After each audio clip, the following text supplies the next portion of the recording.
और अगर भगवान ने बेटियां दे भी दी और अगर तुम्हारे घर में 1 रुपया नहीं है, और आप में से कई माताएं ऐसी होंगी, कई पुरुष ऐसे बैठे होंगे जिनके घर में बेटी का ब्याह होगा और 1 साल पहले, 15 दिन पहले, 25 दिन पहले, 6 महीना पहले 1 रुपया घर में नहीं होगा। उसके बाद भी अगर बेटी की शादी हुई होगी तो बड़ी शान और सत्ता से हुई होगी, कोई साधारण नहीं हुई होगी।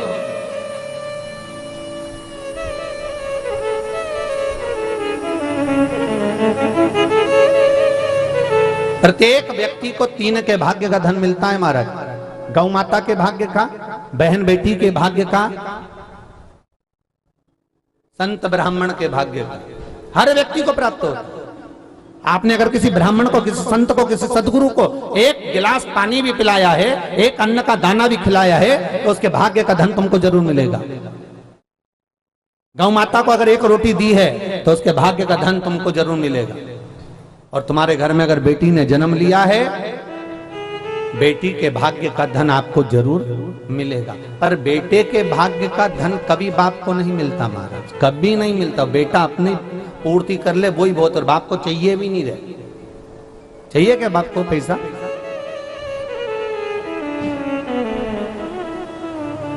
एक बाप बेटे के लिए अकाउंट खुलवाता है कि नहीं खुलवाता? मेरे बेटे का पैसा जमा होगा। और आजकल तो एक नया फैशन आ गया, स्कूल में भी छोटे छोटे बच्चों का अकाउंट नंबर चाहिए। 5वीं 6ठी क्लास के, 7वीं क्लास के बच्चों का भी अकाउंट खुलवा, अकाउंट नंबर चाहिए उनका। एक बाप अपने बच्चों का अकाउंट खुलवाता है, बैंक में पैसा जमा करता है, जीवन बीमा करवाता है, धीरे धीरे धीरे धीरे धीरे धीरे 200, 500, 1000, 25, 50 रुपए इकट्ठा कर करके जोड़ कर रखता है। मैं निवेदन करना चाहूंगा, एक बेटा जब बाप अपने बच्चों के लिए सारे अकाउंट खुलवा देता है, तो मेरा निवेदन है जब बेटे की शादी हो जाए और होने के बाद आप में से कितने लोग हैं जो अपने बूढ़े माँ बाप के लिए अकाउंट खुलवाए हुए हों कि मम्मी मेरी कमाई मेरे को मिल रही 5-10 हजार रुपए तनख्वाह, मुझे 25 हजार रुपए मम्मी मिल रहा है, 5 हजार रुपए महीना तेरे खाते में जाएगा। एक बार जमा करके तो देखना, फिर जगदम्बा का मुंडा देखना।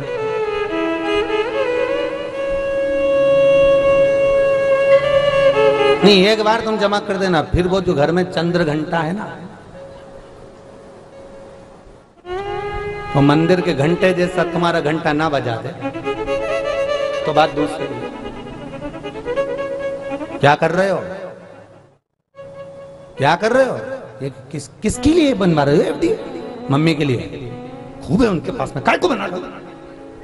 कौन सा तुम्हें दे देगी वो सारा के सारा? न जाने किसको देके चली जाएगी, अपनी बेटियों को भर के चली जाएगी। स्लो पाए जाए।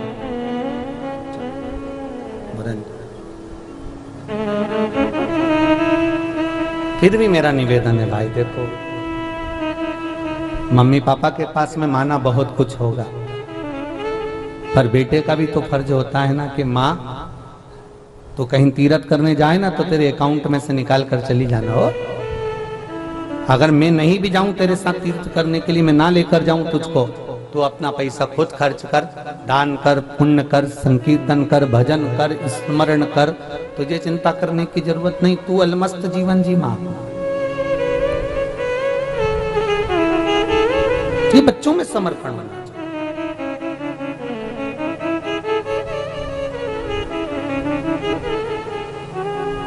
रखो अपने पास। एक बात पहले भी कही थी, आज फिर कहते हैं, पत्नी और पति का संबंध 7 जन्म का होता है। आप नी भी चाहोगे तो भी मिलेगी, करवा चौथ का पूरा असर लगेगा। पत्नी और पति का संबंध 7 जन्म का होता है। 7 जन्म का यह संबंध है पति और पत्नी का। पर माता पिता का पुत्र से संबंध, पुत्री से संबंध केवल 1 जन्म का रहता है। इसके बाद ये माँ बाप नहीं मिलते जो आज मिले हैं, फिर कोई दूसरे मिले तो मिल जाए, पर माँ बाप का संबंध मात्र 1 जन्म का।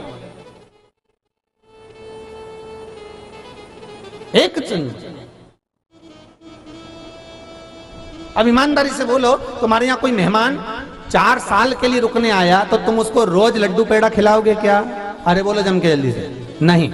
और जो 2 दिन के लिए आया उसको जम के बोलो खिलाओगे ना? बस। तो अब ये संबंध तुम्हें देखना है कि पत्नी और पति का संबंध 7 जन्म का है। मरोगे फिर वही मिलेगी, फिर मरोगे वही मिलेगी। और माता पिता का संबंध मात्र 1 जन्म का है। अब तुम्हें रिश्तेदारी किससे जोरदार निभाना है तुम जानो।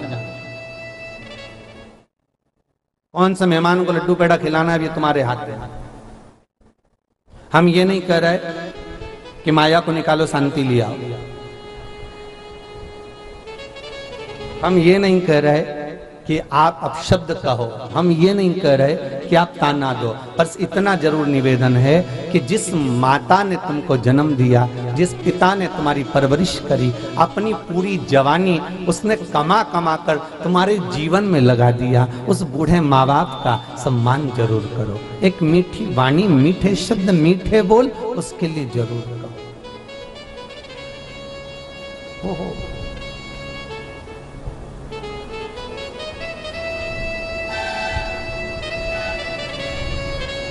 महाराज, माई के दुधवन जैसन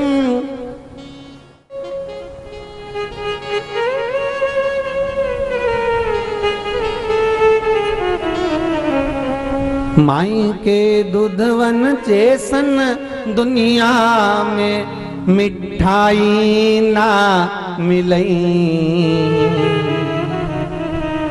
माई के दुधवन जैसन दुनिया में कऊ मिठाई ना मिलई।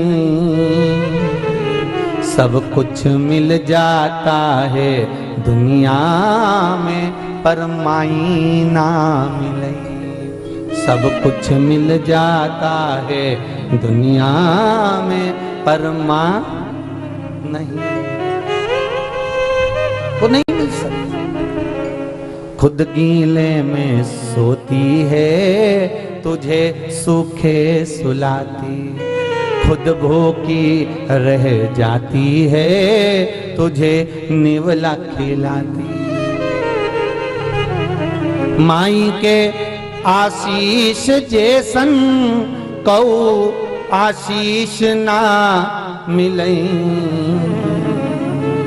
सब कुछ मिल जाता है दुनिया में पर माई ना मिलई। माँ कितनी भी कपट कर जाए, माँ पूरी प्रॉपर्टी एक बेटे को दे जाए, माँ पूरी सत्ता दौलत धन सब कुछ दे जाए, पर मुख पर अफसोस नहीं होना चाहिए, चेहरे पर रोना नहीं। अगर वो बड़े जेठ को दे जाए, जेठानी को दे जाए, देवरानी को दे जाए, किसी को भी दे जाए, सास ससुर, और तुम ये मत कहना कि तुम्हारे माता पिता ने उनको दिया है तो सेवा वो करेंगे। नहीं, तुम करो, भले वो जायदाद किसी को भी दे जाए, हमें जायदाद से मतलब नहीं है। कई बेटों को माँ बाप अपनी पूरी दौलत दे जाते हैं, कई बेटे माँ बाप से सिग्नेचर चोरी से करवाकर पूरी धन दौलत रख लेते हैं, और एक बहू सेवा में लगी रहती है जिसने माँ बाप की दौलत को तो रख लिया, अच्छे से संपदा ले भी ली, उनके बेटे एक दिन शेयर मार्केट में मेच में डब्बे में पैसे को लगाकर पूरा धन 1 मिनट में बर्बाद कर देते हैं। और जिनके ऊपर आशीर्वाद मिला है बूढ़े माँ बाप का, वो भले जमीन पर सोए हो तो डल्लप के गद्दे लगवा देते हैं। वो बहुत आशीर्वाद चाहिए साहब। क्या करेंगे उस धन का, क्या करे बूढ़े माँ बाप के धन का, वो अपने पास रखो साहब। और मेरा निवेदन है बूढ़े बूढ़े माँ बाप से, तुम अपना पैसा अपने पास रखना। कभी मुंह से मत कहना कि मुझे बड़ी बहू अच्छी कि छोटी बहू अच्छी, कभी मुंह से मत कहना कि बड़ा बेटा अच्छा कि छोटा अच्छा। क्यों? क्योंकि जो वो फुटबॉल खेलते हैं ना, तो उसको देखना, गेंद किसी भी पाले में जा सकती है, बुढ़ापे में किसी से भी पाला पड़ सकता है। इसलिए कभी मुंह से मत कहो कि बड़ी अच्छी कि छोटी अच्छी। तुम तो सबकी तारीफ करो, मेरी बड़ी बहू बहुत बढ़िया, छोटी उससे भी बढ़िया। अपन जिसके यहाँ जाओ खूब रसगुल्ला खा, अपने क्या करना, आग लगे बस्ती में, बोलो जम के, अपन रहो मस्ती में, क्या किसको रोइए, चादर तान के सोइए, खूब अलमस्त जिंदगी जिए, क्या रोना अपन किसी भी बात।